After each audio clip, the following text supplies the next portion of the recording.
మగధ సామ్రాజ్యం స్థాపించిన బింబిసారుని కథ ఇది.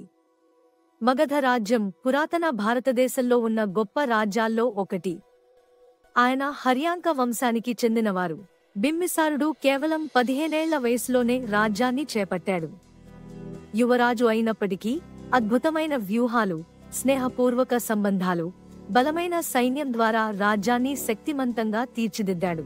బింబిసారుడు యుద్ధాల కన్నా మైత్రిని ఎక్కువగా మైలుగా చేసుకున్నాడు. కోసల, లిచ్చవి, మద్రదేశపు రాజకుమార్తెలను వివాహం చేసుకుని రాజ్యాలకు మైత్రిని ఏర్పరిచాడు. కాని అన్నిసార్లు మైత్రి చాలదు. బింబిసారుడు తన సైన్యంతో ఆంధ్రను జయించి మగధ సామ్రాజ్యాన్ని విస్తరించాడు. బుద్ధుని తత్వం మానవాళికి మార్గదర్శకం అని తెలుసుకున్న బింబిసారుడు ఆయనకు సంపూర్ణ మద్దతునిచ్చాడు. బింబిసారుడి పాలనలో రాజగృహం అనే రాజధాని బహు అభివృద్ధి చెందింది.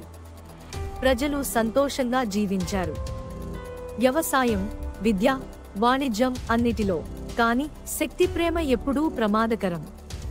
బింబిసారుని కుమారుడు అజాతశత్రు సింహాసనంపై ఆశతో తన తండ్రిని బంధించాడు.